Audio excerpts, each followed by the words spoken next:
အားလုံးမင်္ဂလာပါရားထဲမှာမရှိတဲ့မိသားစုတွေနဲ့နည်းနည်းလေးအဆက်ပြတ်သွားနော်ဆိုတော့အခုတစ်ခါပြန်ပြီးတော့ပါဝင်ရတဲ့အတွက်ဘုရားသခင်ကျေးဇူးတော်ချီးမွမ်းပါတယ်ကျွန်တော်တို့ဒီနှုတ်ကပတ်တော်နဲ့ဆက်ပြီးတော့မှအသက်တာကိုဆင်ခြင်ရအောင်နော်ကပ္ပဦးကျမ်းအခန်းကြီး2ခန်းငယ်24မှာ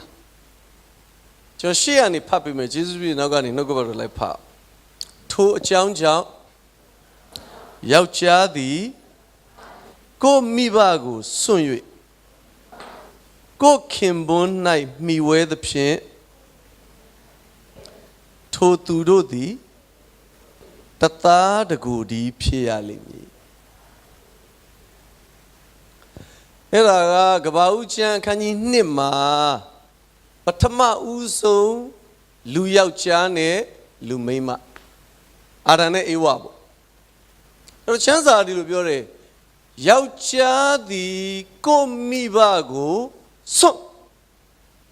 ယောက်ျားမိဘကိုထားခဲ့ရမှာနော်ပြီးတော့ကိုခင်ပွန်း၌မိဝဲဆိုတာမင်းမိဘတွေကိုထားပြီးမိန်းမနောက်လိုက်သွားဒီလိုပြောရင်ပေါ့တဲ့တယ်ပြောရင်ပေါ့ကျွန်တော်ဖတ်ပြီးတော့လေတော်တော်အစာမကြည့်ဘူးကျွန်တော်တို့ရဲ့တစ်သက်လုံးတွေးခေါ်မှာရောင်နောက်စတုံးပါလေမိန်းမတွေကလိုက်ရတာငါနောက်လိုက်ခဲ့ဆိုပြီးတော့ငါတို့ကယောက်ျားဟာခုချမ်းစာထားပြီးတော့မိန်းမနောက်လိုက်တယ်မဖြစ်ဘူးဒါတော့ဖယ်ထားမှဖြစ်မယ်ဒီချမ်းစာအတိုင်းဆိုကျွန်တော်ကသမီး3ယောက်မွေးထားဆို3ယောက်တင်ထားမှာဟောကျန်းစာတိုင်းဆိုခေါ်လာခဲ့သမီးနင်းကောင်ခေါ်လာခဲ့လို့ဖြစ်နေတာဆိုတော့ကဘာဘောကလူမျိုးစုတွေရဲ့အတွေးခေါ်တော်များများတော့ယောက်ျားတွေဦးစားပေးတယ်ဒါဦးစားပေးအမွေဆိုလဲသားတွေပဲပေးတာနော်သမီးတွေကလူမဟုတ်တယ်လို့ပဲသလားဟာဒီကောင်မူးနေလဲအမွေရတယ်သလားမူးနေလဲအမွေရနော်ကျွန်တော် discussion လုပ်ကြည့်တယ် discussion လုပ်ကြည့်တော့ရှေးတော့ကတော့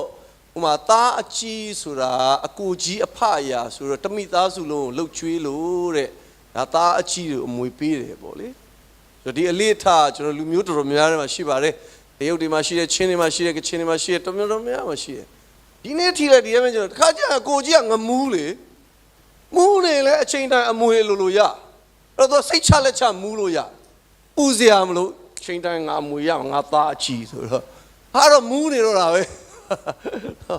ဆိုတော့အဲ့တော့ပြောမယ်တမန်ကျမ်းစာဆိုတာကျွန်တော်တို့လူမျိုးရဲ့အယူဆနဲ့ကြိုက်ချင်မှကြိုက်တာမကြိုက်ရင်လည်းမတတ်နိုင်ဘူးအဲ့ဒါဖျားစကားဒါပေမဲ့ဒါကအိမ်တောင်ရေးအကြောင်းကိုပြောတာမဟုတ်ဘူးကျမ်းစာထဲမှာအိမ်တောင်ရေးတွေပါတယ်သို့တော့ကျမ်းစာဆိုတာအိမ်တောင်ရေးစာအုပ်မဟုတ်ဘူးကျမ်းစာထဲမှာနိုင်ငံရေးတွေပါတယ်ဒါပေမဲ့ကျမ်းစာဆိုတာနိုင်ငံရေးစာအုပ်မဟုတ်ဘူးကျမ်းစာထဲမှာစီးပွားရေးအကြောင်းတွေပါတယ်သို့တော့ကျမ်းစာဆိုတာစီးပွားရေးစာအုပ်မဟုတ်ဘူးတမန်ကျမ်းစာကအမြဲတမ်းကျွန်တော်တို့ရဲ့ဝိညာဉ်ရေးရာကိုပဲတုံတင်တယ်ဟာလေလုယာအဲ့တော့ဒီနှုတ်ကပတ်တော်ကဘာမှပြည့်စုံလဲဆိုတော့အဖက်9ကိုရောက်တဲ့အခါအဖက်ဩရစာခန်းကြီး9မှာ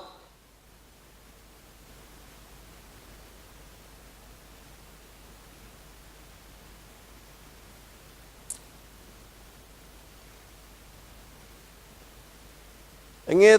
31နဲ့32မှာကျွန်တော်ဖတ်ပေးပါမယ်နောက်ကနေလိုက်ဖတ်အောင်ထိုအကြောင်းကြောင့်ယောက်ျားသည်ကိုမိဘကိုစွန့်၍ကိုခင်ပွန်း၌မှီဝဲသဖြင့်ထိုသူနှစ်ယောက်တို့သည်တသားတကူဒီဖြစ်ရလိမ့်မည်ဤအရာသည်အလွန်နည်းနည်းသောအရာဖြစ်ပေ၏ထိုသို့ငါဆိုသောခရစ်တော်နှင့်အသင်းတော်ကိုရည်မှတ်၍ဆိုသည်ဟာလေလုယာရှင်ပေါလုကခုနကကပ္ပဦး2မှာပြောထားတဲ့ကျမ်းစကားကိုအခြေပြုပြီးတော့မှအဖက်9မှာပြန်သွန်သင်တယ်တစ်ချက်ကြုံလို့ပြောမယ်ဓမ္မအောင်ကျမ်းမှာပြောထားတာတွေကိုအမြဲတမ်းဓမ္မသစ်မှာရေးတဲ့အခါအမြဲတမ်းကုတ်လုပ်တယ်ဟ hey gabawu ma di lo pyo de mho bu la twat myaw ma di lo pyo de mho bu la hesha di lo pyo de mho bu laစာလံကျမ်းမှာဒီလိုပြောတယ်မဟုတ်ဘူးလားယောနာကြီးကဒီလိုပြောတယ်မဟုတ်ဘူးလားယေရမိကဒီလိုပြောခဲ့တယ်မဟုတ်ဘူးလားဆိုပြီးတော့မှဓမ္မဟောင်းကျမ်းမှာပြောထားတဲ့အရာတွေကိုဓမ္မသစ်ကလူတွေကအမြဲတမ်းကုတ်လုပ်ပြီးပြန်ပြောတယ်အခြေပြုပြီးပြန်ပြောတယ်ဒါကြောင့်ဒီဓမ္မဟောင်းနဲ့ဓမ္မသစ်ရဲ့ဆက်ဆက်ညီညွတ်မှုကိုကျွန်တော်သိဖို့လိုတယ်အဲ့ဒီလိုမျိုးပေါလုတို့ပေတရုတို့မဿဲတို့ယောဟန်တို့ကအသုံးမပြုတဲ့အတွက်ဖယ်ပလိုက်တဲ့ကျမ်းတွေရှိတယ်ဖယ်ပလိုက်ဓမ္မသစ်ကတမန်တော်ကြီးကမသုံးဘူးသခင်ယေရှုကိုယ်တိုင်လည်းမညွှန်မှုမပြောဘူးဒါကြောင့်ဖယ်ပလိုက်တာကျမ်းပဲပေါ့လေကျမ်းပဲပေါ့တချို့ကလည်းဆေးကကျမ်းပဲထဲမှာပါတယ်မဟုတ်ဘူးလားပါရင်လည်းပါလိဖယ်ထားပါတယ်ဆိုမှဘာလို့လာမင်းနေတာလဲပယ်ထားတယ်ပါခြင်းလည်းပါဖယ်ထားပြီးသားကျွန်တော်အခုရှင်ဘောလူကခုနကဘာဦးနှစ်မှာပြောထားတဲ့အရာကိုဒီမှာပြန်ပြောတယ်အဲ့ဒါနည်းနည်းသောအရာဖြစ်တယ်တဲ့ဘာကိုပြောချင်တာလဲဆိုတော့တဲ့ခရစ်တော်နဲ့အသင်းတော်ကဘာဦးနှစ်မှာတော့အာဒံနဲ့အေဝါသည်အဖက်9ကိုရောက်တဲ့အခါခရစ်တော်နဲ့အသင်းတော်ယောက်ျားသည်ကိုမိဘကိုစွန့်ပြီးတော့ကိုခင်မိုးမှာမှီဝဲတယ်ဆိုတာ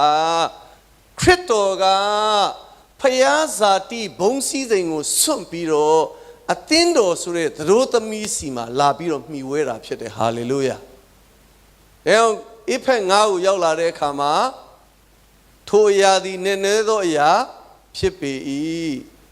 ဘာကိုပြောနေတာလဲဆိုလို့ရှိရင်သင်တို့ရဲ့အိမ်တော်ရေးကိစ္စတွေကိုပြောနေတာမဟုတ်ဘူးခရစ်တော်နဲ့အသင်းတော်ခရစ်တော်ကအသင်းတော်ရဲ့ဥကောင်းဖြစ်တယ်အသင်းတော်ဆိုတာခရစ်တော်ရဲ့ကိုယ်အင်္ဂါဖြစ်တယ်အာမင်ဒါကြောင့်သင်နဲ့ကျွန်ုပ်ဟာဥကောင်းဒီဟူသောခရစ်တော်ရဲ့အောက်မှာကျွန်တော်တို့ကကိုယ်အင်္ဂါချင်းဖြစ်တယ်ဘာချင်းလဲကိုယ်အင်္ဂါချင်းကိုယ်အင်္ဂါချင်းဆိုတာ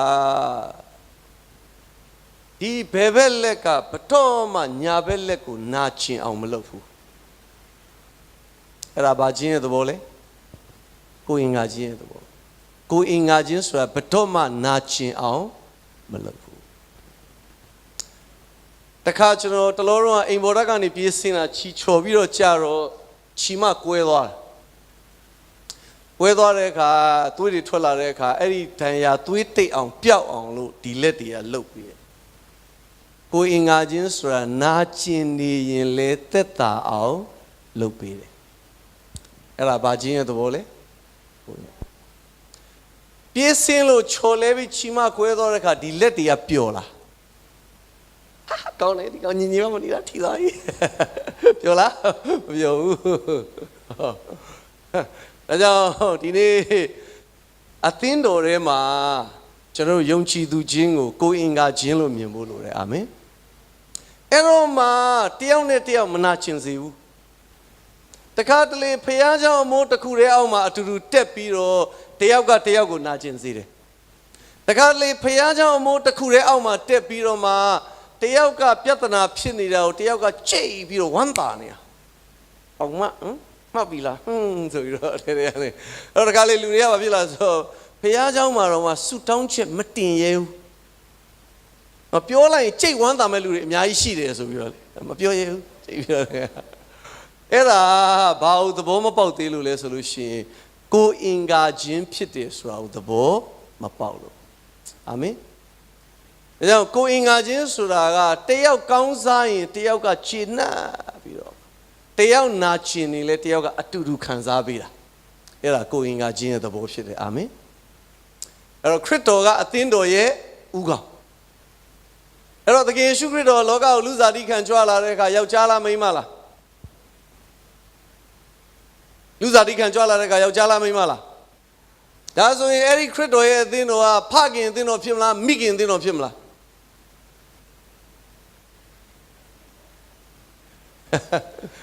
သခင်ယေရှုယောက်ျားဆိုတော့ကျင်းသေးတယ်အဲ့ဒါဘာအသင်းတော်ဖြစ်မလဲဖခင်အသင်းတော်ဖြစ်မယ်ဒါပေမဲ့ဒီနေ့ကျွန်တော်တို့ဘာပြောလဲမကြာခဏတွေ့ရတယ်လူတွေအများကြီးနော်ဟေးဘာမှတက်လဲအခုနီးစပ်တဲ့ဒီမှာတက်တယ်နိုင်ငံခြားမှာလည်းဒီလိုပဲမေးလိုက်ဟာဒီမှာလာတက်တယ် ဒါပေမဲ့ကျွန်တော်မိခင်အသင်းတော်မဟုတ်ဘူးမိခင်အသင်းတော်ကနေမှာမိခင်အသင်းတော်ရန်ကုန်မှာဒါဆိုမင်းခုတက်နေတာမိသွေးအသင်းတော်လားအဲ့လိုကြောင့်လည်းမဟုတ်ပြန်ဘူးဆိုတော့လူတွေအများကြီးကငယ်ငယ်လေးကတက်ခဲ့ဘူးတယ်နှစ်ချင်းခံခဲ့ဘူးတဲ့နေရာကိုမိခင်အသင်းတော်လို့စိတ်ဆွဲနေဒါပေမဲ့ကျမ်းစာကသွန်သင်တဲ့အဲဒီခရစ်တော်ရဲ့အသင်းတော်ကိုသဘောမပေါက်ဘူးမပေါက်တဲ့အတွက်ခုနပြောသလိုတယောက်နာကျင်နေရင်လည်းတယောက်ကမခံစားဘူးတယောက်ကောင်းစားနေရင်လည်းတယောက်ကစိတ်ထဲကကြိတ်ပြီးတော့မချေမနှက်ဖြစ်နေတာအဲ့ဒါခုနပြောတဲ့ကျွန်တော်တို့ကခရစ်တော်၌ကိုအင်္ဂါချင်းဖြစ်တယ်ဆိုတာကိုသိချသဘောမပေါက်ဘူးအဲ့တော့ကပ္ပဦးနှစ်မှာကြည့်တဲ့အခါမှာတော့ယောက်ျားသည်ကိုမိဘကိုစွန့်၍ကိုခင်ပွန်း၌မိဝဲတယ်ဆိုတော့ကျမ်းစာပြောထားတယ်ယောက်ျားတဲ့မိဘကိုစွန့်ပြီးတော့မှကိုခင်ပွန်းနောက်ကိုလိုက်ရမယ်ဒါပေမဲ့ကပ္ပဦး24ကိုရောက်တဲ့အခါမှာတော့အာဗြဟံကသူ့သားဣဇက်အတွက်အိမ်တောင်ဘက်ရှာတယ်အဲ့တော့ဘသူ့ကိုတွေ့လဲဆိုတော့ရေဘက်ခါကိုတွေ့တယ်ဒါအဲ့ဒီမှာကြည့်တဲ့အခါကျတော့ရေဘက်ခါကသူ့ရဲ့မိဘအတိုင်းဝိုင်းကိုစွန့်ပြီးတော့မှအာဗြဟံတို့ရှိတဲ့ဣဇက်တို့ရှိတဲ့ဘက်ကိုလိုက်လာရတယ်အဲ့ဒီလိုဖတ်ရင်ကျမ်းစာ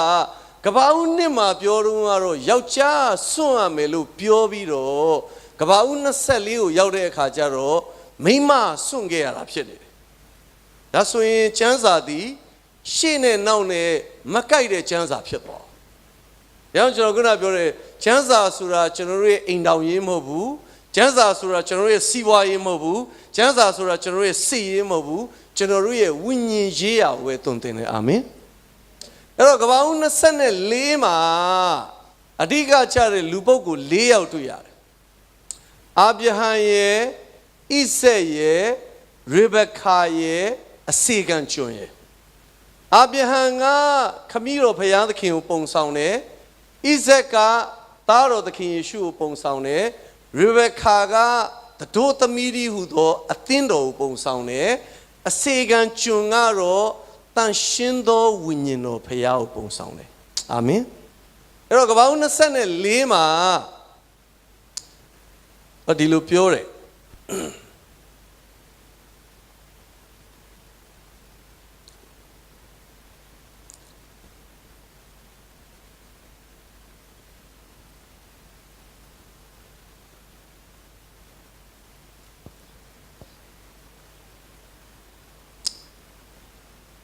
အာဗြဟံသည်အို၍အသက်အရွယ်ကြီးရင်လှပြီထာဝရဘုရားသည်အရာရာ၌သူ့ကိုကောင်းချီးပေးတော်မူပြီးအာဗြဟံသည်မိမိအိမ်သားတို့တွင်အသက်ကြီး၍ဗန္တာဆိုးလုပ်သောသူကိုခေါ်လျက်တင်းသည်ငါနေသောခါနာန်အမျိုးသမီးတို့တွင်ငါသားဖို့မယားကိုမရွေးမယူဘဲငါပြည်ငါအမျိုးသားချင်းတို့ထံသို့သွား၍ငါသားဣဇက်အဖို့မယားကိုယူရမည်ဟုတင်ဤလက်ကိုငါပေါင်အောင်၌ထားပြီးမှ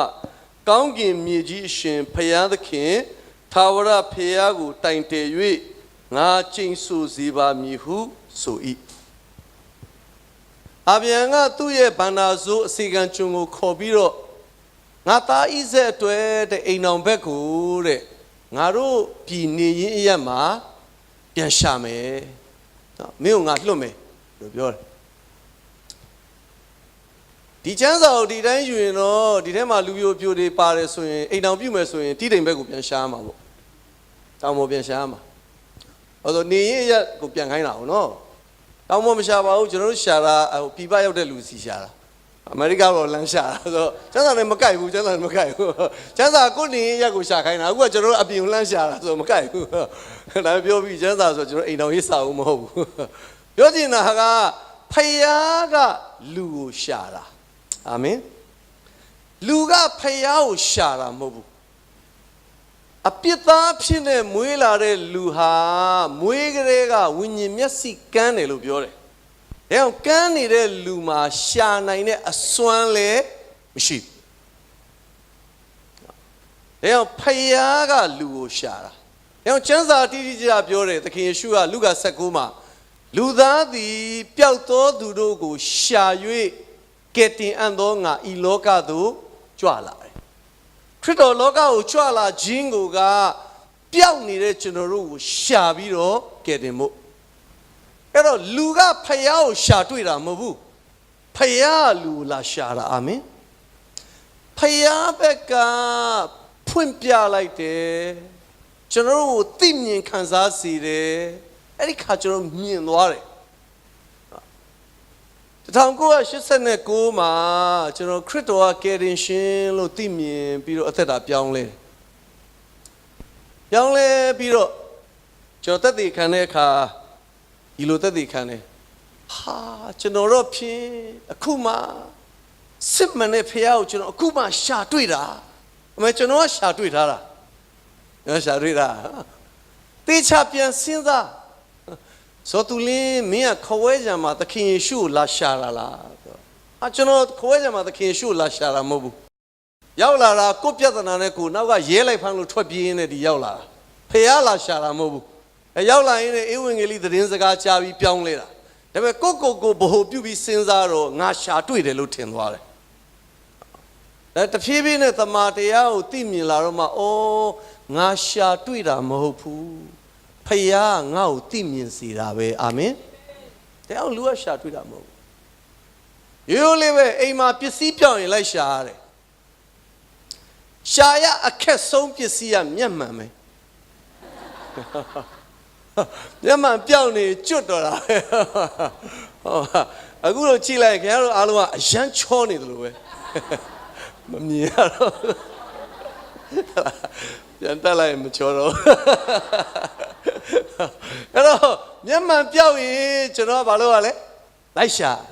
ဘာဖြစ်လို့လဲဆိုတော့ဒီမျက်မှန်နဲ့လူကသာတယ်အဲ့တော့လူနဲ့ဖယားဘယ်သူကသာလဲဖယားသာတယ်သင်ကဖယားကိုရှာတွေ့ရင်သင်ဖယားထက်သာတယ်ဆိုတော့တခါလေကျွန်တော်သက်သေခံချက်တွေလို့ကြားတယ်နော်ဟာအခုမှပဲစစ်မှန်တဲ့ဖယားကိုရှာတွေ့တာဆိုတော့ဖယားထက်သာတဲ့လူဆလူရိုက်တာအဲ့တော့ဒီမျက်မှန်ထက်လူကသာတယ်ဒါကြောင့်လူကမျက်မှန်ကိုပြန်ရှာတယ်လူထက်ဖယားသာတယ်ဟာလေလုယာဒါကြောင့်ဖယားလူကိုလာရှာဒါကြောင့်အာဗြဟံကအမျိုးသားချင်းထဲမှာပြန်ရှာတယ်ဆိုတဲ့သဘောကဖယားကလူကိုရှာတာအဲ့တော့အဲ့ဒီစေခံကျွန်းကဒီလိုပြောတယ်ဆိုင်းနဲ့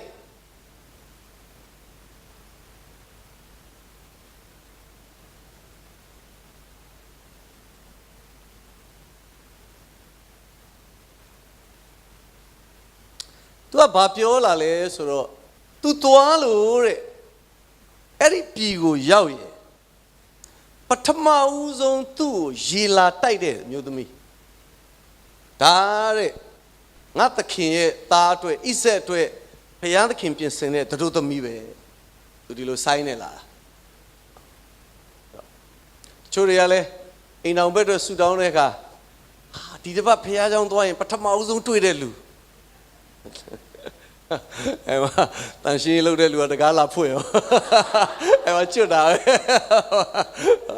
ပဲဆူတောင်းလာဒီတစ်ပတ်ဘုရားကျောင်းမှာငါနဲ့ပထမဆုံးတွေ့တဲ့လူကငါ့ရဲ့အိမ်တော်ပဲဆိုပြီးဆူတောင်းပြီးတော့လာ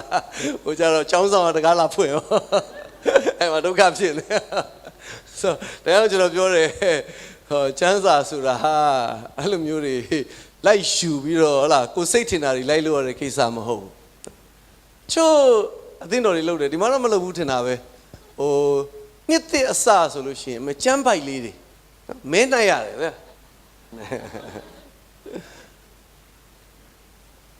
တမန်ကျမ်းစာထဲမှာမဲနိုင်တဲ့အကြောင်းပါတယ်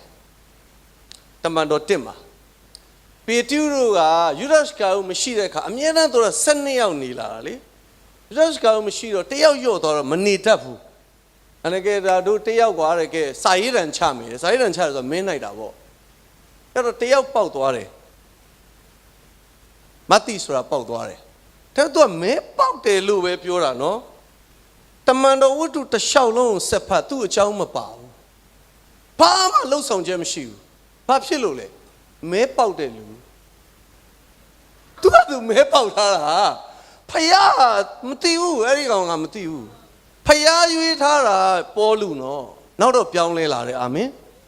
အဲ့ဒီစာရေးတံချတဲ့မင်းနိုင်တယ်ဆိုတာကလေတန်ရှင်းသောဝိညာဉ်တော်မစင်းခင်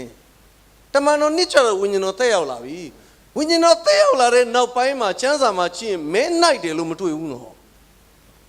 ရှင်ဘောလူကမဲပေါက်ပြီးတော့ဟာငါမဲပေါက်တယ်ဟေးသာသနာပြုဖို့သွားမယ်မဟုတ်ဘူးနော်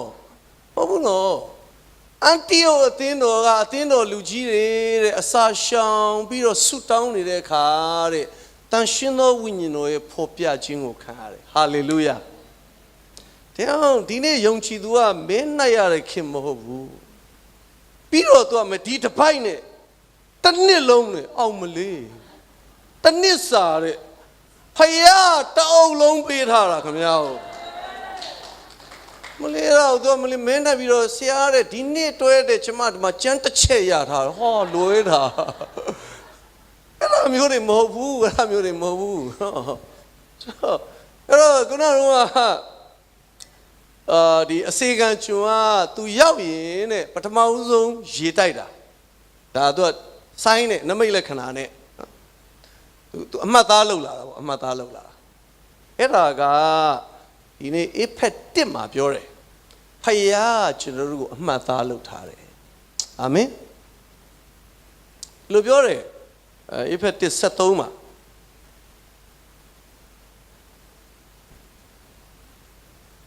တော့ဖတ်ပြီးနောက်လိုက်ဖောင်းတင်တို့သည်လေကဲတင်တော်မူခြင်းအကြောင်းနှင့်ရှင်သောဧဝံဂေလိတရားဒီဟုသောတမန်တရားကိုကြားနာရ၍ထိုခရစ်တော်ကိုယုံကြည်ပြီးမှဂတိတော်နှင့်ရှင်သောတန်ရှင်းသောဝိညာဉ်တော်ဤတစိတ်ခတ်ခြင်းကိုခံရကြပြီအဲ့ဒါဖယားကတန်ရှင်းသောဝိညာဉ်တော်နဲ့တစိတ်ခတ်ထားတယ်လို့ကဘာကြီးကိုဖယားဖန်ဆင်းတယ်ပြီးတော့အဲ့ဒီကဘာကြီးပေါ်မှာအုပ်ချုပ်ဖို့သူနဲ့တဒံတူတဲ့လူကိုခန့်ထားတယ်ဒါပေမဲ့အဲ့ဒီလူကဖယားစကားကိုဆန့်ကျင်ပြီးတော့စာတန်နောက်ကိုလိုက်သွားတယ်အဲ့ဒီခါမှာဒီကဘာကြီးတစ်ခုလုံးနဲ့တကွလူအားလုံးဟာစာတန်စီကိုရောက်သွားတယ်ဖယားကဒီကဘာကြီးပါသွားတဲ့အတွက်မနှမျောဘူးဒါပေမဲ့သူနဲ့တဒံတူတဲ့လူပါသွားတာကိုဖယားနှမျောတယ်ဒါကြောင့်အဲ့ဒီလူကိုပြန်ရဖို့ရန်သားတော်သခင်ယေရှုကိုဆေလွတ်တာအဲ့တော့ဒီကဘာမြေကြီးတစ်ခုလုံးနဲ့လူသားမျိုးနွယ်ဆက်တစ်ရက်လုံးဟာတမန်တရားအရာဘယ်သူနဲ့ပဲဆိုင်လဲဆိုစာတန်နဲ့ပဲဆိုင်တယ်တင်ကြိုက်တဲ့မိသားစုထဲမှာမွေးလာလို့ရတယ်ခရစ်ယာန်မိသားစုထဲမှာပဲမွေးဗုဒ္ဓဘာသာမိသားစုမှာပဲမွေးဖယားမရှိဘူးဆိုမိသားစုမှာပဲမွေးကြိုက်တဲ့မိသားစုထဲမှာမွေးကျွန်တော်တို့ကစာတန်အမျိုးတွေစာတန်ပိုင်တဲ့ကဘာကြီးပေါ်မှာမွေးလာတဲ့စာတန်ရဲ့အမျိုးတွေဒါကြောင့်သခင်ယေရှုကိုစုံစမ်းတဲ့အခါမှာကြည့်စာတန်ကဒီကဘာပေါ်ကဘာလို့ခြင်းလဲပြောငါပေးလို့ရတယ်ဒီလိုပြောတာဒါကြောင့်ဒီကဘာကြီးကိုဘယ်သူပိုင်လဲလို့မင်းစာတန်ပိုင်တယ်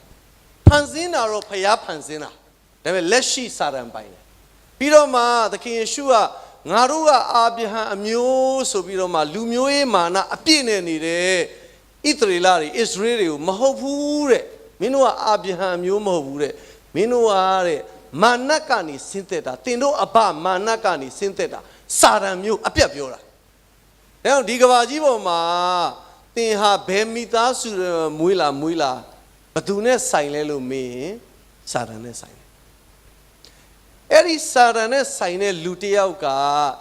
ဧဝံဂေလိတရားကိုကြားခွင့်ရတယ်အာမင်ဘာတရားလဲခရစ်တော်ကငါအပြစ်ကိုကားတိုင်းမှာဆပ်ပေးတယ်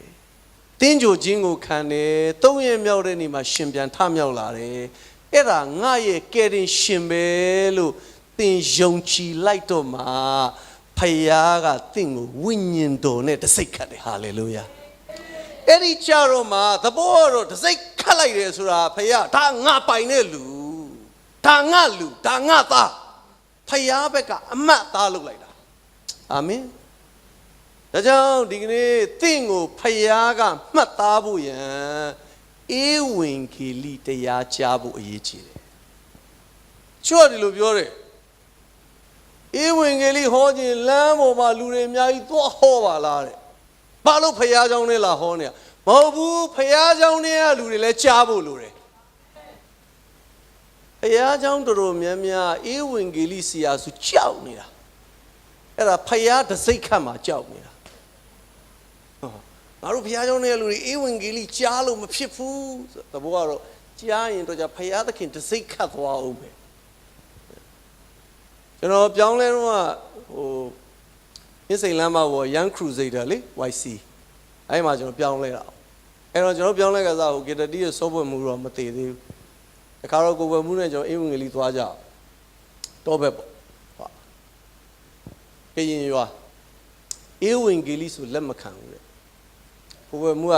မင်းတို့ဘုံမှုကြီးစောထုစိန်သိလားဟာသိတာဘောတဲ့ဒါကျွန်တော်တို့ကရင်ထဲမှာနာမည်ကြီးပဲငါသူ့သားဟာဒါဆိုလက်ခံတယ်ချက်ချင်းပြောင်းသွားကိုယ်မှုကစိတ်ညစ်တယ်ကွာတဲ့ဖယားနာမည်ပြောတာမရဘူးငါဖေနာမည်ပြောမှရတယ်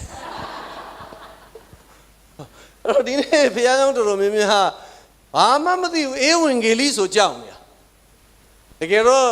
ဖယားကြောင့်နေရလူပဲဖြစ်ဖြစ်ဖယားကြောင့်အပြင်ကလူပဲဖြစ်ဖြစ်ကျွန်တော်တို့ရဲ့အသက်တာမှာဧဝံဂေလိတရားကြားဖို့အရေးကြီးတယ်အာမင်ဧဝံဂေလိတရားကိုကြားပြီးတော့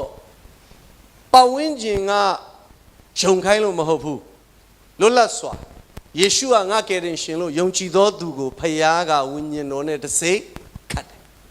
အဲ့ဒီချတော့မှဖယားလူဒီကဘာကြီးပေါ်မှာရှိနေပဲဖယားခင်တိတိကျကျမှတ်သားထားတဲ့ဖယားရဲ့လူအဖြစ်ကိုရောက်လာတယ်အာမင်အဲ့တော့ခုနကအစီကံကျွန်ကလက္ခဏာနဲ့ဆိုင်းနေဆိုတာဒီကနေ့ကျွန်တော်တို့ကိုဖယားကဝိညာဉ်တော်နဲ့တစိတ်ခတ်ထားအဲ့ဒါဧဖက်1:73မှာအငယ်14ကျတော့ဒီလိုပြောတယ်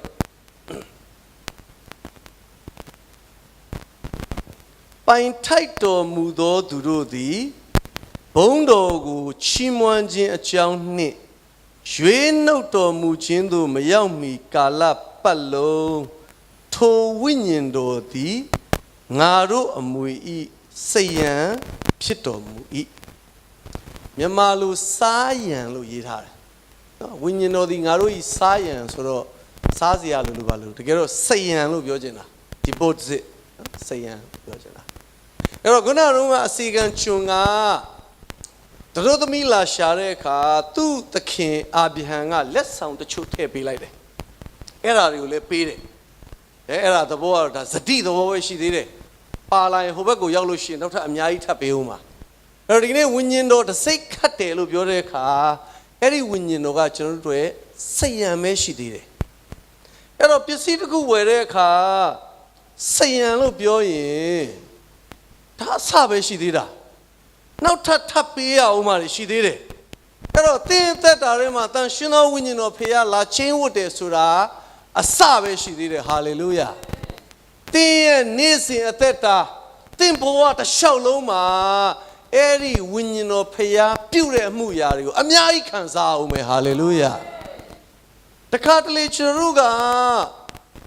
ဝိညာဉ်တော်ရဲ့လှုပ်ဆောင်မှုကိုမသိတဲ့အခါ limit လုပ်လိုက်တယ်ကန့်သတ်ပြီးနေတယ်တချို့လူတွေကဝိညာဉ်တော်ကန့်သတ်ထားပြီးတော့သူတို့ကဖယားထက်တောင်ပိုတတ်တယ်လို့ပဲမလေးဆရာကျမသိတယ်နော်တဲ့ဖယားဒီလိုမလုပ်ဘူးတဲ့ဟာဖယားထက်သူပိုတတ်တာဗော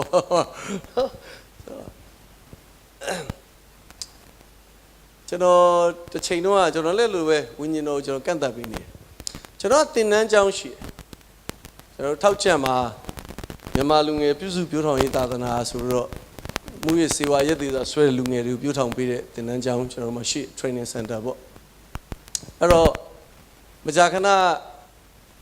ကျန်းစာသင်တန်းတွေရှိတယ်ဆိုလို့ရှိရင်ဖိတ်စာတွေပို့ပေးတယ်ကျွန်တော်ကျောင်းကလူတွေတော့နားထောင်ကြတခါတလေအတူတူသွားပေါ့တခါတလေသူတို့သွားကြပေါ့အဲ့တော့သူတော့နားထောင်ပြီးတော့ပြန်လာရင်လည်းကျွန်တော်ဟာဒီနေ့ဘာတွေသင်လဲဘာညာပေါ့သူတို့ပြန်မေးတာပေါ့လေမေးတယ်ဆိုတာသူတို့သင်တန်းထဲမှာတိချာနားထောင်ရလားဘာညာဒါမျိုးလဲသိချင်လို့ပေါ့ပြန်မေးတာပေါ့တခါတော့သင်တန်းတစ်ခုလွတ်လိုက် လို့သွားတက်ကြအားထောက်ပြန်လာတော့ကျွန်တော်မိတယ်ဟေ့ဘာတွေသင်လဲဘသူတွေသင်တာလဲဆရာတဲ့လာတင်တာအမေရိကဆရာတွေလာတင်တာတဲ့ကျွန်တော်တို့ဘာသာပြန်နဲ့တဆင့်ဥချပေးတာဟုတ်လားဘာအကြောင်းသင်လဲတန်ရှင်းသောဝိညာဉ်တော်အကြောင်းသင်တာတဲ့ဟုတ်လားဟာဆရာတဲ့ဒီသင်တန်းကထူးဆန်းတယ်ဘာတွေထူးဆန်းလဲပြောစမ်းပါဟာသင်တန်းပြီးတော့ဆူတောင်းပေးတာလူတွေတပြုံပြုံလဲတာတဲ့အဲ့နဲ့ပြောတယ်အဲ့သင်တန်းနောက်နေ့မသွားနဲ့တော့အဲ့ဒါအမှားတွေနောက်ဘယ်တော့မှအဲ့ဒါမျိုးမတက်အောင်ကျွန်တော်ကိုယ်တိုင်အဲ့လိုဆူတောင်းရင်လဲတယ်လို့ဘာလို့ဆိုတော့လုံးဝမယုံမသွားဘူးအဲ့လိုရှောင်ပြီးနေတာကျွန်တော်တို့အရင်တော့မေလဆိုရင်မေလတလတိုင်းမေလဆိုရင်တလအသက်တစ်ဆိုတော့လူငယ်သင်တန်းကျွန်တော်လုပ်တယ်ပဲခူးတိုင်းနဲ့ကအသင်းတော်တစ်ခုမှာအဲ့နာလူငယ်တွေစုပြီးတော့မေလတလသက်တစ်သင်တန်းလုပ်1998ခုနှစ်လောက်ပေါ့98ခုနှစ်လောက်အဲ့သင်တန်းစင်ပွဲမှာစင်ပွဲမှာတကယ်တော့ဆရာတပားကိုဖိတ်ထားတယ်သူကလာပြီးတော့ဝေငှပေးမယ်သင်တန်းစင်ပွဲပေါ့လူငယ်တွေသင်တန်းစင်ပွဲဒါပေမဲ့အဲ့ဆရာကျမ်းမာကြီးကြောင့်မလာနိုင်ဘူးဆိုတော့ကင်ဆာဖြစ်သွားတော့ကျွန်တော်တို့သင်ရုပ်ဆရာလုပ်တဲ့ဆရာနဲ့ကျွန်တော်လည်းသူက chairperson လုပ်တယ်ကျွန်တော်ကလောက်ကတော့ဝေငှတာပေါ့လေအဲ့တရားဟောနေရင်လည်းကျွန်တော်အဲမှာဘာဖြစ်လဲဆိုလူတွေကိုအရန်ဆွတ်တောင်းပေးကြတာအရန်ဆွတ်တောင်းပေးကြတာဒါပေမဲ့ကျွန်တော်တို့ကနိုးချရေးစီစဉ်လုပ်နေတာလည်းမဟုတ်ဘူးသင်တန်းဆင်းပွဲအခုသင်တန်းဆင်းပြီးရင်ပြန်မဲ့ကလေးတွေလူငယ်တွေကျောင်းသူကျောင်းသားတွေမေလဆိုတော့ခဏနေဂျွန်လဆိုကျောင်းဖွင့်ပြီသူတို့ကျောင်းနေတဲ့ပြန်ရောက်ရင်ကျောင်းထဲမှာဘယ်လိုဘုန်းတော်ထင်ရှားအောင်အသက်ရှင်ကြမလဲဆိုတော့ပြောနေတာဒါပေမဲ့ကျွန်တော်အရန်ဆွတ်တောင်းပေးကြတယ်ပြီးတော့မှ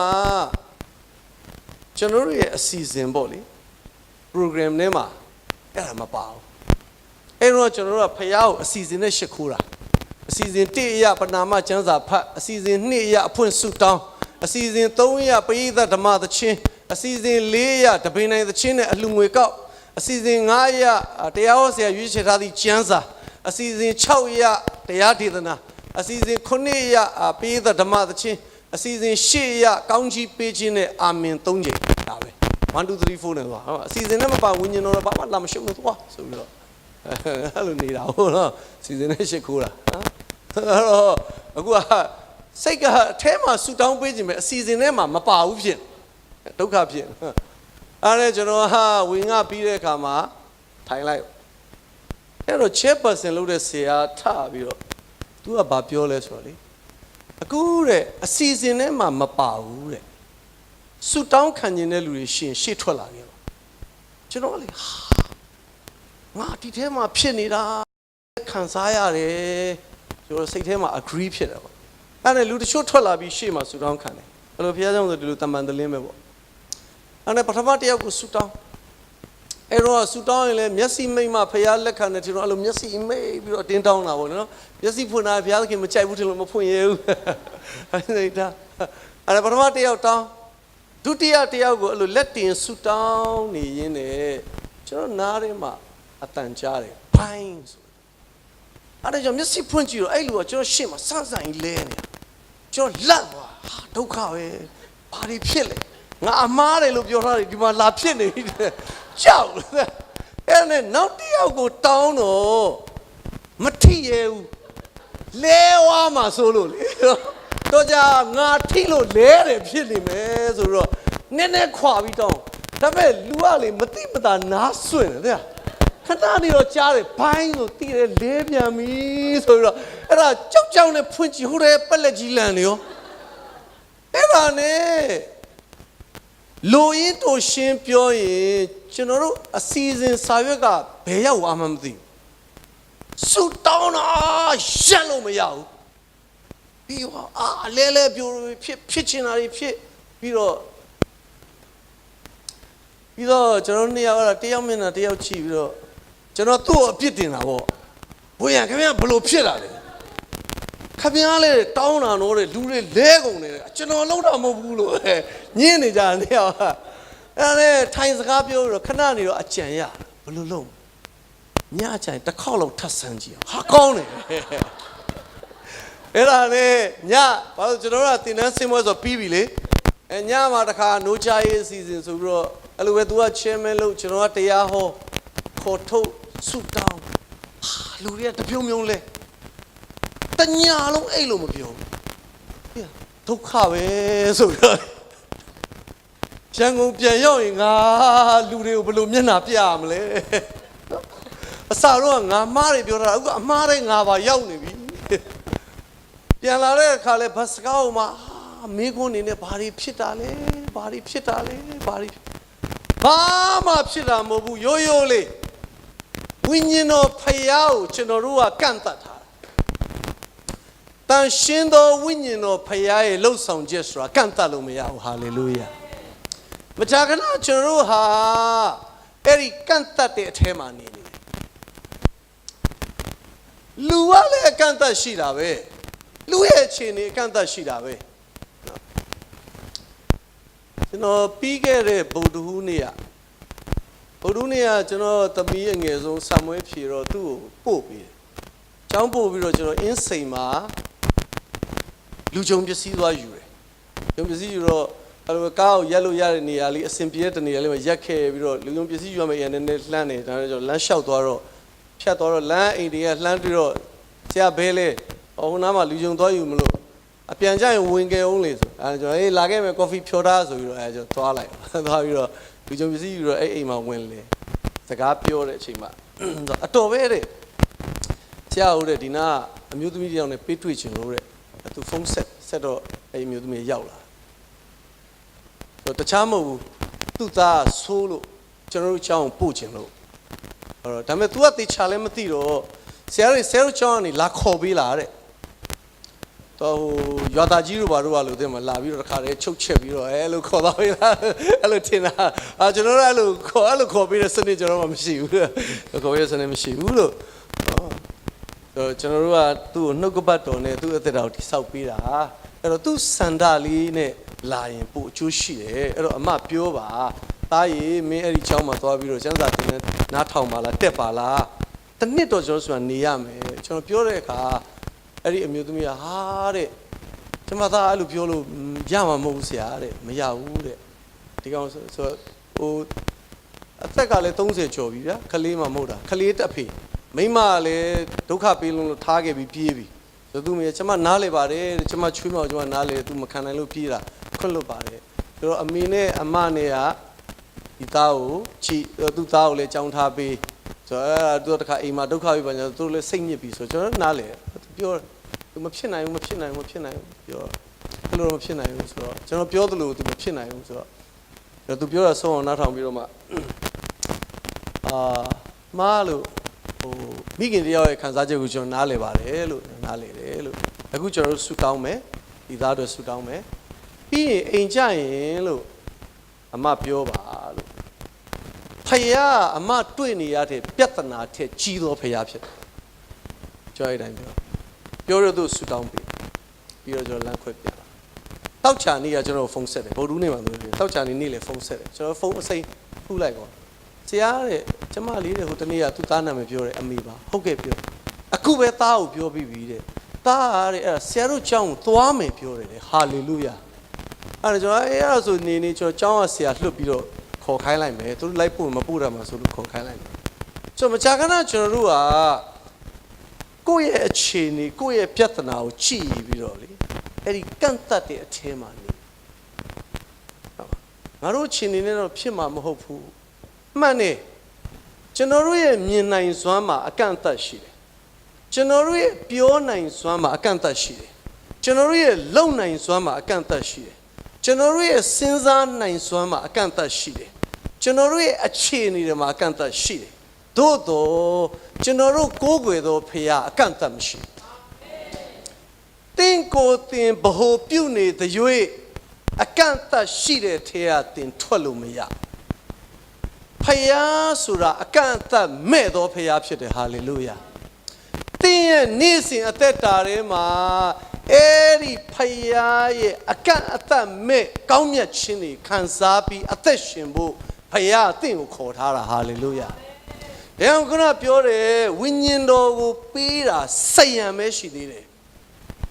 တင်းရဲ့နေ့စဉ်အသက်တာထဲမှာအဲ့ဒီဝိညာဉ်တော်ကပြုတ်တဲ့အရာတွေနမိတ်လက္ခဏာတွေသွန်သင်တာတွေစကားပြောတာတွေအလင်းပေးတာတွေယူပါယုံပေးအများကြီးသင်ခံစားဖို့ရှိသေးတယ်ဟာလေလုယာကျွန်တော်တို့အများကြီးကခုနပြောလို့အဲ့ဒီကန့်သက်ထားတဲ့အခြေအနေထဲမှာနေနေတာတကယ်တော့ကျမ်းစာပြောတဲ့ဝိညာဉ်တော်ကိုပေးတာသင်အတွက်စိတ်ရံပဲရှိသေးတယ်အဲ့တော့ဒီလိုပြောတယ်ခုနကဘာဦး24မှာ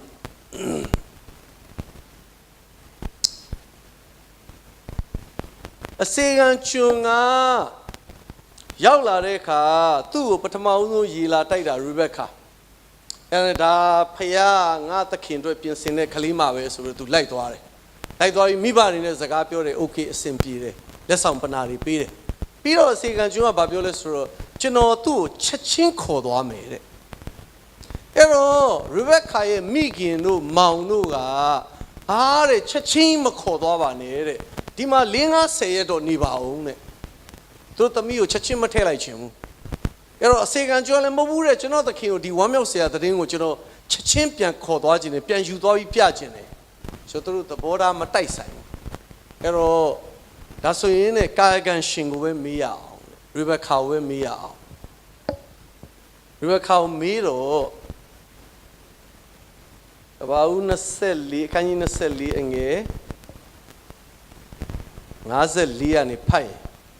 သူနှင့်သူ၏အဖော်အပေါင်းတို့သည်စားတောက်၍ညကိုလွန်စေပြီးမှနတ်နဲ့ရန်၌ထလျက်ကျွန်ုပ်သည်သခင်ထံသို့ပြန်ပါရစီဟုဆိုလေတော့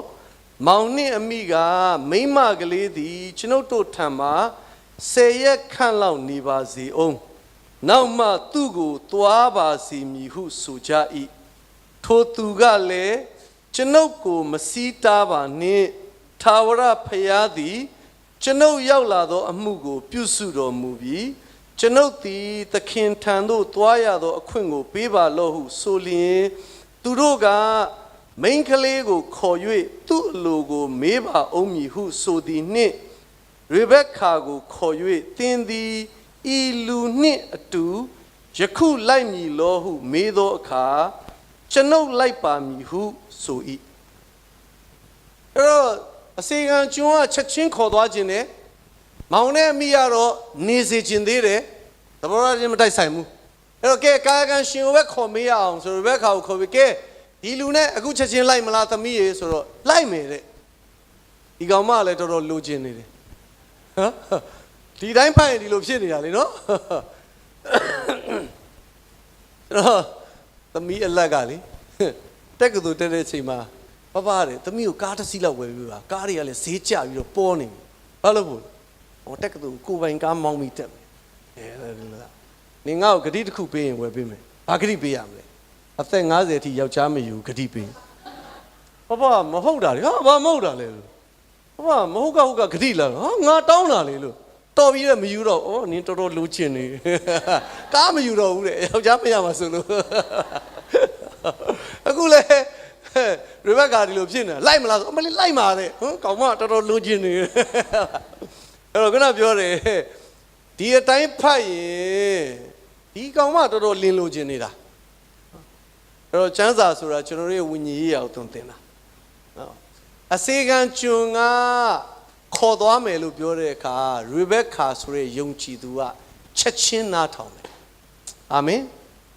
အဲ့တော့ဝိညာဉ်တော်ကသင်အသက်တာထဲမှာချိန်ဝင်နေပြီနေ့စဉ်အသက်တာမှာဒီဝိညာဉ်တော်ကစကားပြောတယ်နေ့စဉ်အသက်တာမှာဝိညာဉ်တော်ကသင်ကိုသွန်သင်ပေးတယ်နေ့စဉ်အသက်တာမှာဒီဝိညာဉ်တော်ဖယားကသင်ကိုဥဆောင်ပေးတယ်အဲ့ဒီဝိညာဉ်တော်ကသင်ကိုဖွင့်ပြလာရင်သွန်သင်လာရင်စကားပြောလာရင်အလင်းပေးလာရင်ကျွန်တော်တို့ဘက်ကချက်ချင်းနားထောင်တတ်သောယုံကြည်သူဖြစ်ရမယ်ဟာလေလုယာအဲ့ဒီခါမှာရီဘက်ကာကသူ့မိဘဆွေမျိုးအတိုင်းဝိုင်းကိုစွန့်ပစ်ခဲ့ရတာနော်ထားပစ်ခဲ့ရတာအရင်ရှိခဲ့တဲ့ခြေနေကိုထားခဲ့ရတာအရင်လူတွေရဲ့အမြင်မှာတစ်မျိုးဖြစ်နိုင်တယ်ခုနပြောတယ်တန်ရှင်းသောဝိညာဉ်တော်ရဲ့လှုပ်ဆောင်ချက်တွေကိုမြင်လာတဲ့အခါ အစာတော့လဲတယ်ဆိုတာဒါမှားတယ်လို့မြင်လာနေကိုယ်တိုင်တွေ့ကြုံခံစားပြီးတော့ဒါဖခင်ရဲ့လှုပ်ဆောင်ချက်ပဲငါတွန်းလှဲတာမှမဟုတ်တာလဲသွားတဲ့လူတွေထဲမှာတချို့ချမ်းသာသွားတဲ့လူရှိတယ်တချို့ release ရတယ်ပေါ်ပါလွတ်မြောက်သွားတဲ့လူရှိတယ်တချို့ယူပါယုံမြင်တဲ့လူရှိတယ်တချို့အခြားသောဘာသာစကားတွေပြောတဲ့လူတွေရှိတယ်မျိုးစုံပေါ့ဆိုအဲ့ဒီခါမှာတစ်ချိန်လုံးကငါမှားတယ်လို့ထင်ခဲ့ပြီမဲ့ဒါမဟုတ်ဘူးပဲလို့သိလာတဲ့အခါအဲ့ဒီသိတဲ့အရာကိုဝန်ခံလာရတယ်အာမင်အဲ့ဒါနဲ့ပြန်လာပြီးတော့ခဏနေတော့အဲတော့ကျွန်တော်တို့ကအောက်ထပ်မှာနေတယ်အပေါ်ထပ်မှာကျွန်တော်ရောက်ခမကြီးတွေတူနေတာ哦အဲကျွန်တော်ရောက်ခမကြီးကခဏနေတော့သူ့သမီးကိုအပေါ်ခေါ်ပြီးတော့ဟဲ့နင်းယောက်ျား AG ဖြစ်သွားပြီလားဟုတ်လားဟုတ်လားနည်းနည်းအချိုးပြောင်းသွားလို့နင်းယောက်ျားအခုကြည့်ရတာဟာလေလုယာဟာလေလုယာနဲ့တစ်ချိန်လုံးတဟာလေလုယာတဲ့ယူလုယာနေတယ်AG ဖြစ်သွားပြီဟုတ်လားအဲ့လိုမဟုတ်ကျွန်တော်တို့ကလေသစိတ်ရှိ AG သစိတ်ရှိ AG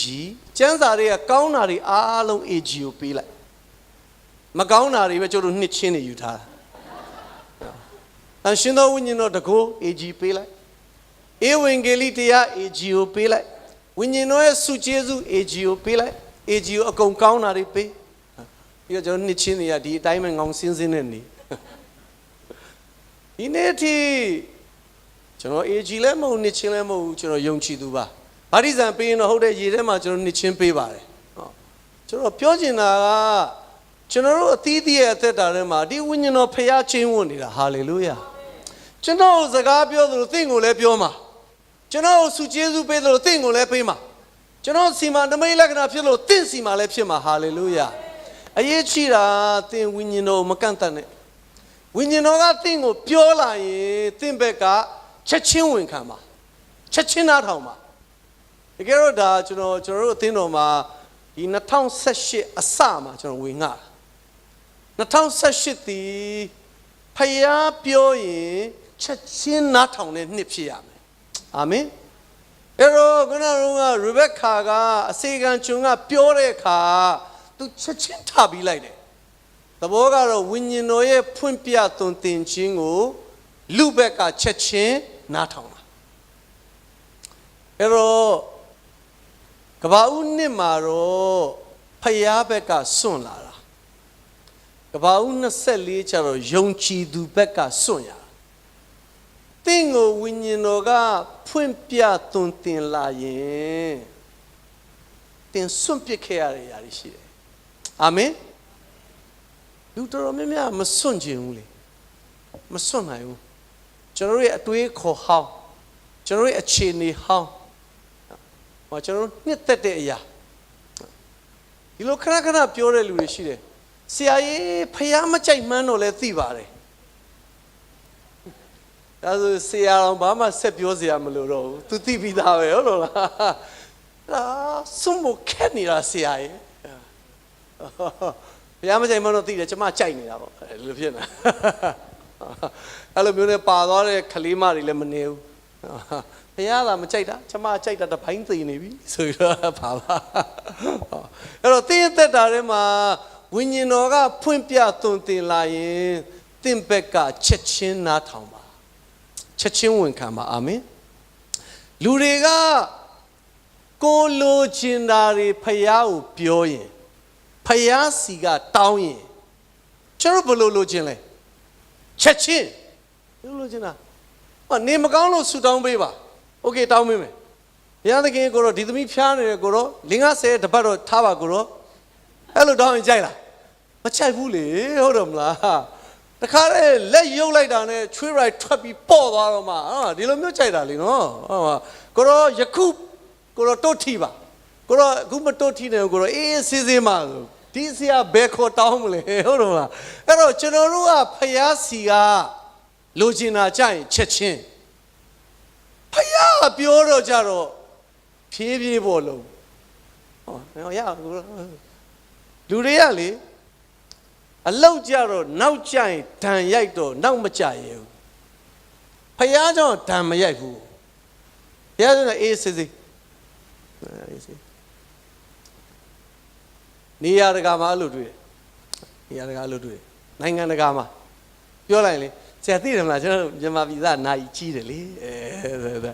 9 နိုင်ချိန်6 နိုင်လောက်မှစတော့ဆိုတော့မကောင်းတဲ့ဒလိဆိုလေစောက်ရှောက်ထားဖို့ဒီလိုဆိုတော့အဲ့လူတွေက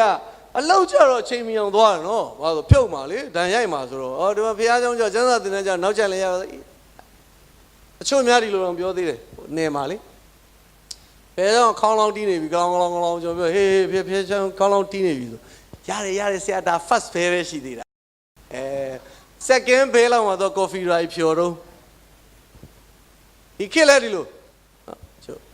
ဟေး9 နိုင်စတယ်မလားရတယ်ဆရာတို့ praise worship လုပ်ထားမယ်အမေ praise worship လုပ်ထားပဲတို့နောက်ကျလို့ကောင်းအောင်ပဲကိုကအချိန်ဆွဲထားပြီးတာကြာနေတာပဲအဲ့လိုမဟုတ်ဘူးနော်အဲ့တော့ဒီနေ့သင်သက်တာထဲမှာဖယားဝိညာဉ်တော်ကဖွင့်ပြသွန်သင်လာရင်သင်ဘက်ကချက်ချင်းနားထောင်တတ်သူဖြစ်ပါစေအာမင်2018သည်ဖယားစကားကိုချက်ချင်းဝန်ခံနားထောင်တဲ့နှစ်ဖြစ်ပါစေဟာလေလုယာအဲတော့ရီဘက်ကာကအစီကံကျွန်းပြောတဲ့အခါချက်ချင်းထားလိုက်သွားတယ်ဒီနေ့ယုံကြည်သူကဝိညာဉ်တော်ဖွင့်ပြသွန်သင်ရင်ချက်ချင်းဝန်ခံနားထောင်တော်သူဖြစ်ရမယ်အာမင်နှုတ်ကပတ်တော်ဒီရောက်စီတိုင်းရဲ့ဝိညာဉ်ရေးရာအတွက်ကောင်းကြီးဖြစ်ပါစေ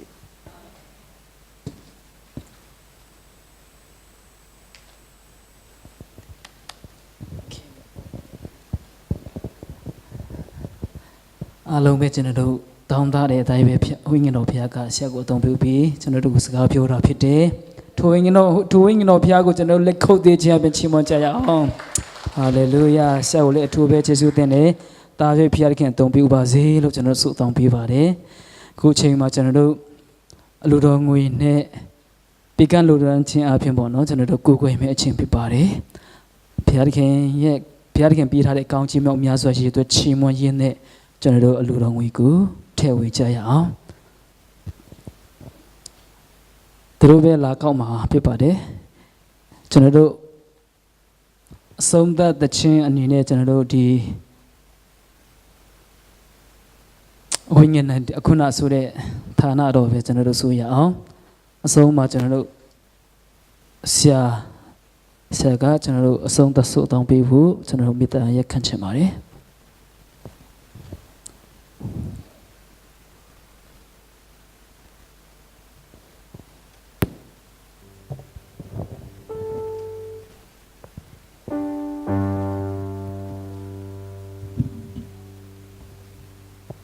โอเคအားလုံးမတရကြရအောင်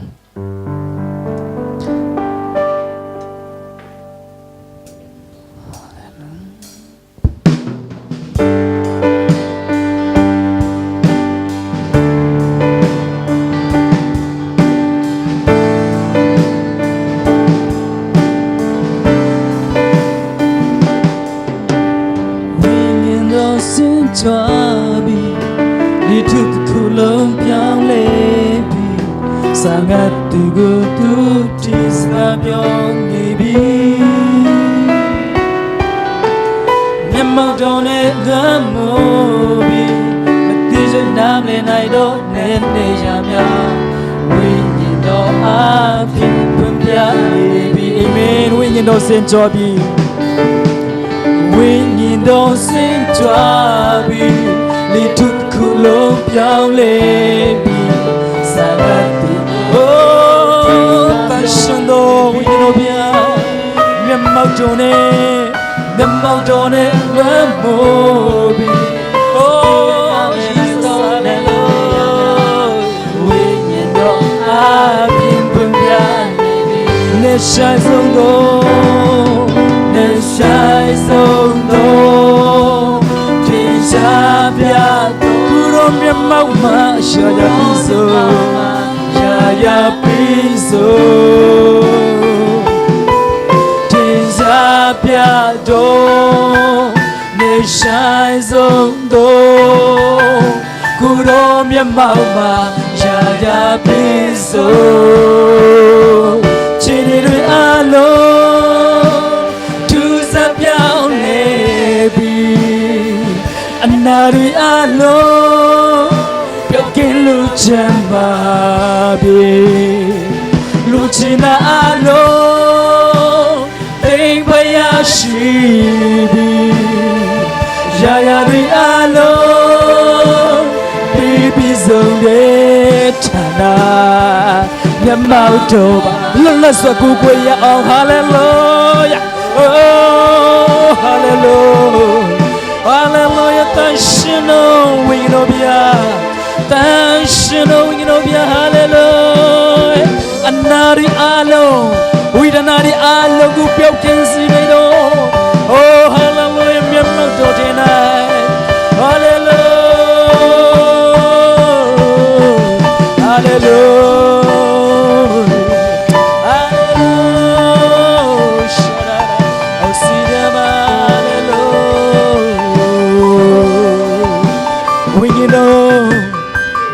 we know sing joy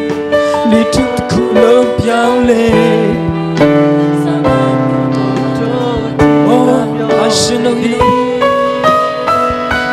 mountain this is not when I don't need we can do up in Pimpiani the shines on door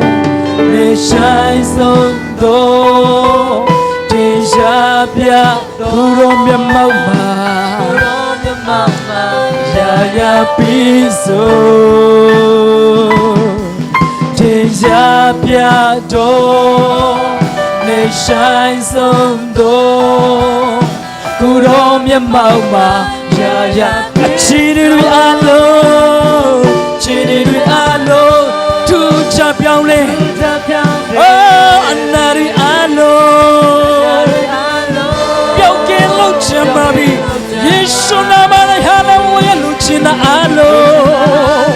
Thank by Yeshu hallelujah Oh Shayari alo Hey hallelujah Achiri alo Chiri alo Tus Chapiaule Anari alo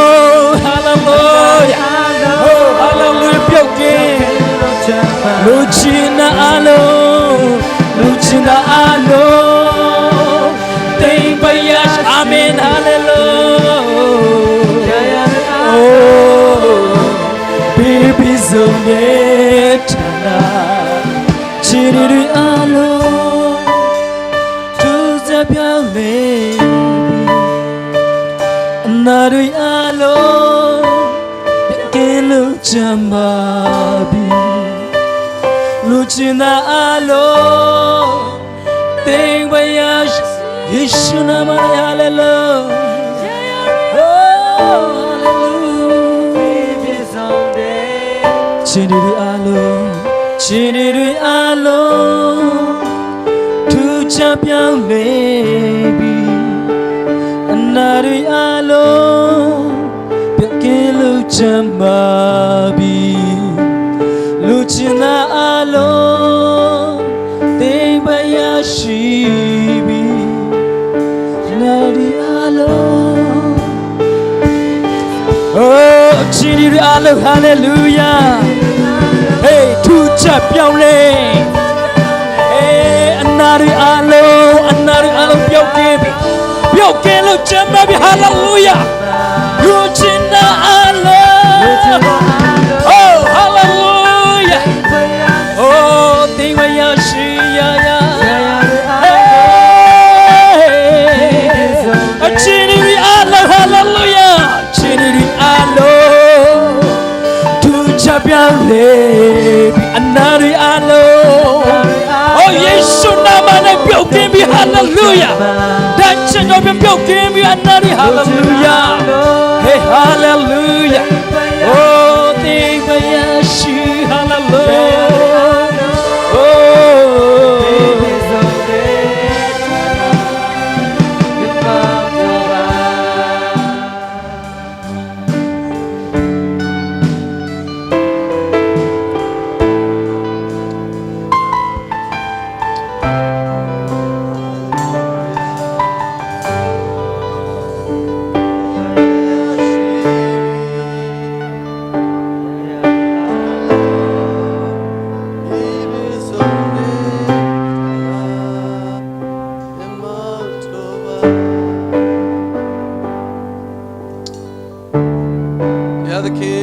ဒီနေရာမှာစုဝေးရခြင်းဟာ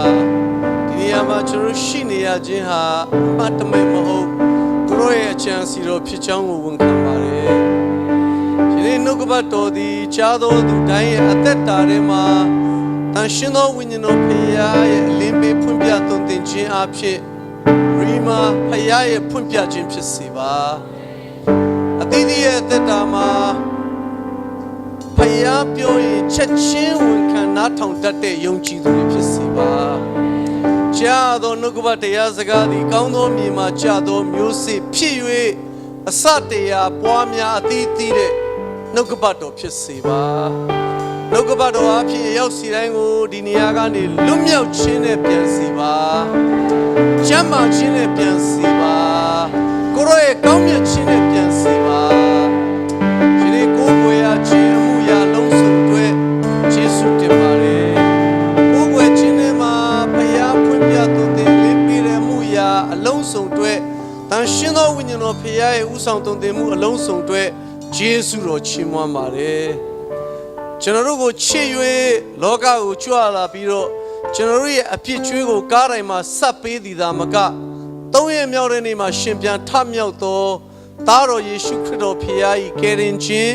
ကျေးဇူးတော်သည်၎င်းထိုသားတော်ကိုကျွန်တော်တို့ကိုချစ်၍စေလွတ်တော်မူသောခမည်းတော်ဖခင်သခင်ချစ်ချင်းမြတ်တော်သည်၎င်း